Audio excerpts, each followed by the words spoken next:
Bagus. Apa dalilnya? Hadis riwayat Ibnu Abbas, boleh menulis ayat, ditulis ayat kursi, ditulis, setelah ditulis masukkan ke dalam air minum. Setelah ditulis masukkan ke dalam air minum, mandikan bagi perempuan yang payah melahirkan. Riwayat dari Ibnu Abbas. Abdullah Ibnu Abbas radhiyallahu anhu, langsung sahabat Nabi, diminumkan, dimandikan. Tapi yang sudah dibaca cara pertama dituliskan, masukkan ke dalam. Atau mangkok itu mangkok putih model gini, ditulis pakai spidol yang tintanya yang buat tinta racun, nanti diminum mati dia. Tulis di mangkok itu tulis Allahul Akbar, habis itu disiram air, airnya diminum. Kalau ibu bapak ibu pergi umroh nanti ke Makkah, ada tuh namanya mangkok ayat kursi. Ada namanya mangkok ayat kursi. Mangkok itu memang sudah dicetak, ayat kursi ada, ayat kursi adalah, nah, tinggal tuangan. Itu tulis sendiri. Oleh. Sedangkan itu apalagi dinding. Ketika ada orang mau menghapus kaligrafi dari dinding Masjid Nabawi, semua kaligrafi di dinding hapus karena ini bid'ah nih. Kullu bid'atin dhalalah, kullu dzalalatin finnar. Kebetulan Syekh Muhammad Mutawalli Sya'rawi rahimahullah waktu itu mengajar 15 tahun di Universitas Ummul Qura Makkah. Apa kata Syekh Sya'rawi? Ketika kalian melihat kaligrafi yang indah, apa yang terpikir dalam pikiran kalian? Oh, indahnya, Masya Allah, Subhanallah. Di mana letak haramnya? Kata Syekh Sya'rawi. Maka sampai hari ini kaligrafi di dinding Masjid Nabawi masih tetap utuh. Oh, cantik, indah. Jadi kalau ditulis masalah dalil menulis, dalil menulis disiramkan ke air, ditiupkan, ini ada dalilnya. Bukan kita membuat-buat, memang sudah ada dari sejak zaman salafus saleh. Saya punya kawan, katanya sifat dulu 20 yang wajib kita ketahui itu adalah bid'ah. Karena sifat Allah ada 99. Tolong penjelasannya Pak Ustaz. Mas, makanya kalau pengajian jangan tidur. Yang 99 itu nama. Yang sifat 20 itu adalah ijtihad ulama mazhab Asy'ari. Wujud, qidam, baqa, mukhalafatul hawadis, qiyamuhu bi nafsihi, wahdaniyah, qudrat, iradat, ilmun saya, ilmun ayat sama basar kalam. Ada namanya sifat silbiyah, ada namanya sifat ma'ani, ada sifat ma'nawiyah. Maka semuanya total sifat itu 20. Sifat 20 itu diambil dari mana? Dari Quran dan Sunnah. Sifat 20 itu bid'ah. Kalau sifat 20 itu bid'ah, maka hukum halal, haram, makruh, mubah, sunat, sunat, muakkad itu bid'ah juga. Karena itu kan ijtihad ulama fikih.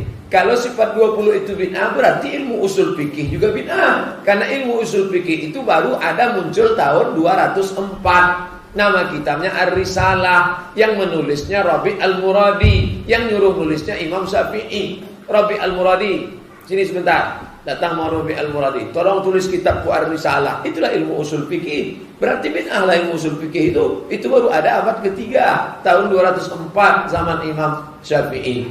Kalau begitu ilmu hadis juga bid'ah, karena ilmu hadis belum ada pada zaman Nabi. Ilmu hadis baru ditulis oleh Rama Hurmuzi pada abad keempat. Nah, jadi orang ini jahil bin Bahlul, gak paham dia. Semua itu dasarnya dari mana? Dari Quran dan Sunnah. Kita tidak perlu pakai sifat 20, langsung aja ke Quran dan Sunnah. Emang sanggup mau mengkaji ini dari awal? Coba tunjukkan mana ayat-ayat tentang sifat Allah.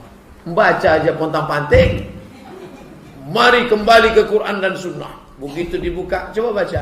Bentar ya, kita buka Quran depak dulu. Kembali ke Quran melalui terjemahan Departemen Agama. Begitu juga dengan sifat 20. Ente kalau mau berijtihad, ya beristihadlah. Mau buat sifat berapa? Mau sifat 100, mau sifat 200.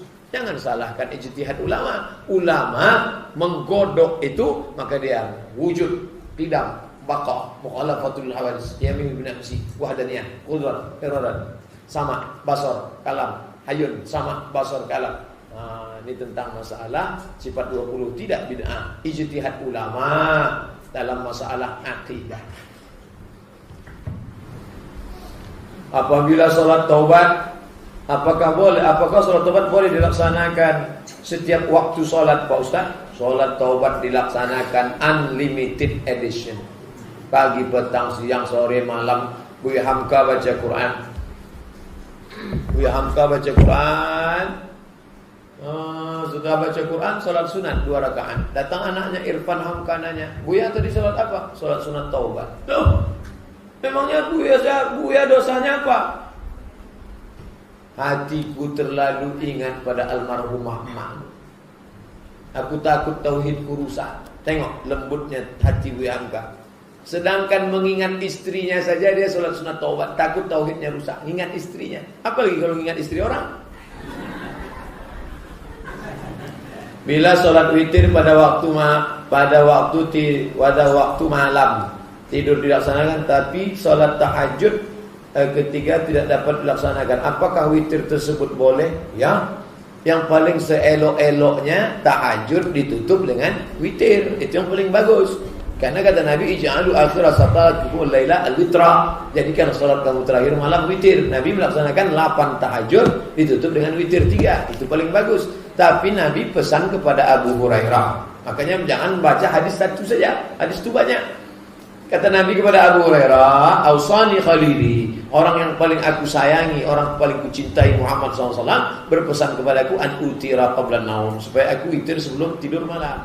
Nah, ini banyaknya hadis ini menunjukkan keringanan bagi kita yang susah bangun malam karena musafir, karena lembur, karena kerja berat. Maka sebelum tidur malam witir.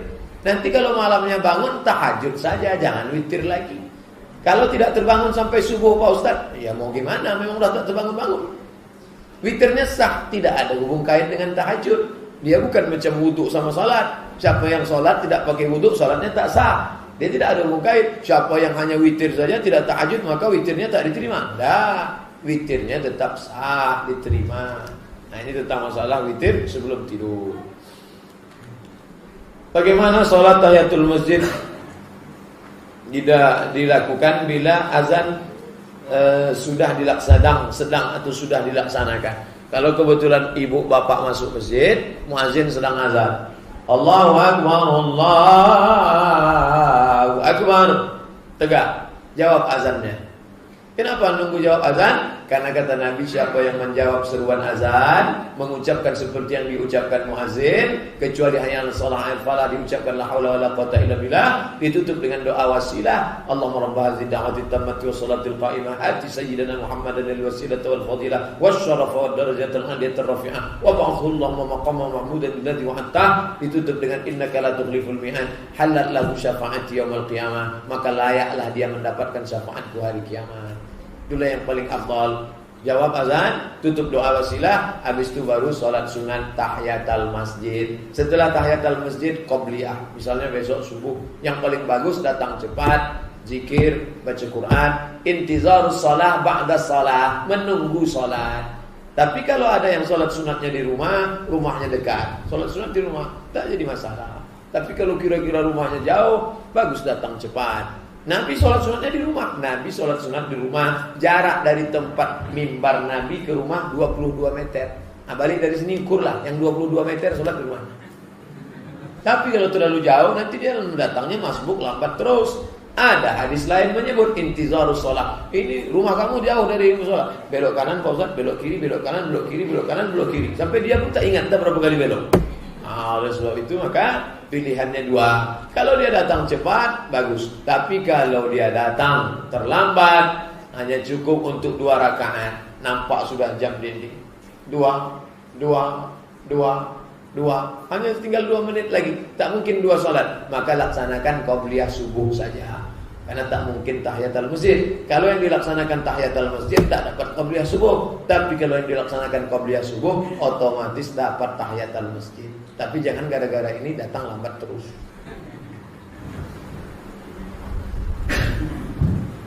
Ustaz, apa pakai celana harus di atas tumit? Oh, maksudnya celana potong mata kaki maksudnya. Bagaimana pakai celana di bawah tumit? Kotor lah, terpijak tai ayam.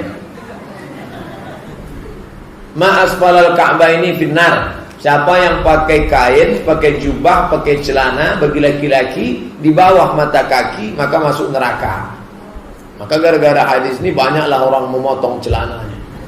Potong-potong. Akhirnya seorang bapak marah kepada anaknya karena anaknya menggunting semua celana. Waktu anaknya dilarang, anaknya mengatakan, papa masuk neraka, celana papa, mari biar ku gunting. Oh, ini mau ditinjunya anaknya, pakciknya nelpon ke saya. Man, ya, ini udah perang ini di rumah nih.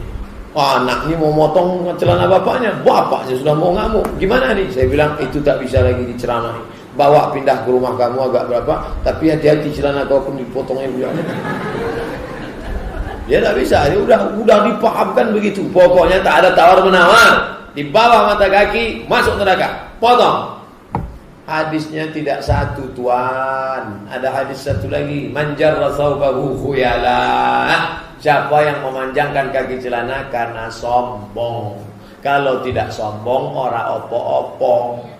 Kalau tidak sombong, enggak apa-apa, kata Imam Syafi'i. Kalau tidak sombong tidak apa-apa, kata Imam Nawawi dalam kitab Riyadhus Shalihin. Kalau tidak sombong tidak apa-apa, kata Imam Nawawi dalam kitab Al-Minhaj Syarah Sahih Muslim bin Hajjaj. Kalau tidak sombong tidak apa-apa, kata Imam San'ani dalam Subulus Salam. Kalau tidak sombong tidak apa-apa, kata Syaukani dalam Nailul Autar. Kalau tidak sombong tidak apa-apa, kata Syekh Atiyah Saqar dalam Fatawa Azhar. Kalau tidak sombong tidak apa-apa, kata Syekh Yusuf Qardawi dalam kitab Kaifana Ta'amal Ma'as Sunnah. Kenapa Ustaz bisa hafal banyak dalil itu? Saking seringnya ditanya orang. Itu yang saya bilang. Ustaz, pas salam sholat, apakah tangan kita harus dibuka? Assalamualaikum warahmatullah. Assalamualaikum warahmatullah. Saya sampai hari ini belum jumpa dalilnya lagi. Kalau dalilnya ada 3, saya sebut 3. Kalau ada 4, saya sebut 4. Kalau ada 2, saya sebut 2. Kalau tak ada, saya sebut tak ada. Tentang menggerakkan telunjuk, 4. Syafi'i angkat sekali. Asyhadu an la ilaha illallah. Syafi'i. Hanafi angkat sekali, turun sekali. Asyhadu an la ilaha illallah. Hambali angkat setiap ketemu lafaz Allah, at-tahiyatul barakatuh salawatu thayyibatulillah, assalamualaikum ayuhan nabi wa rahmatullah, assalamualaikum wa ala ibadillah, asyhadu an la ilaha illallah, asyhadu anna muhammadar rasulullah, Allahumma shalli ala Muhammad. Sedangkan mazhab Maliki bergerak dari awal sampai akhir, at-tahiyatul barakatuh salawatu thayyibatulillah. Kalau ada 4 saya sebut 4, tapi kalau tak ada saya sebut tak ada. Maka membukakan tangan tak ada sama sekali. Hanafi, Maliki, Syafi'i, Hambali tak ada. Oleh sebab itu saya kalau sholat, assalamualaikum warahmatullah, assalamualaikum warahmatullah. Ini kalau dia tanya dalil. Ustaz, kita sebenarnya pakai mazhab apa Ustaz? Saya pakai mazhab Syafi'i, tapi tidak 100% Syafi'i. Loh, Ustaz enggak 100% Syafi'i? Enggak. Karena kalau 100% Syafi'i itu beli aqua. Tadi saya sebelum kemari beli beras, mampir ke warung sebentar beli beras. Saya tak pakai akad. Kalau mazhab Syafi'i pakai akad. Aku beli beras ini merek Kuda Laut 135.000 tunai. Jadi tak ada pakai akad. Nah, itu. Pernah tak ibu bapak beli aqua? Aku beli aqua ini beratnya 600 ml, harga 3.500 tunai. Pernah tak? Tapi waktu saya pergi ke Pasir Pangarayan, Rokan Hulu, saya beli langsat di tepi jalan. Beli langsat, Acik, beli langsat 1 kilo. Pas 1 kilo, pas saya masuk, jual yo, boleh. Di Rokan Hulu orang masih mazhab Syafi'i. Jual yo, boleh. Dia masih pakai akad. Itu mazhab Syafi'i. Jadi kalau ada orang mengatakan, tadi waktu saya imam, itu Fatihahnya mazhab Syafi'i. Mazhab Syafi'i bismillahnya jahar. Bismillahirrahmanirrahim. Itu mazhab Syafi'i. Kalau Hanafi sama Hambali bismillahnya tak berbunyi. Alhamdulillahirabbil alamin. Yazid Al-Fida, itu Hambali itu. Sedangkan kalau Maliki tak pakai bismillah sama sekali. Allahu akbar. Alhamdulillahirabbil alamin. Maroko tak ada bismillah. Tiga-tiganya sah. Yang tak sah itu Allahu Akbar, Qul huwallahu ahad. Itu tak sah.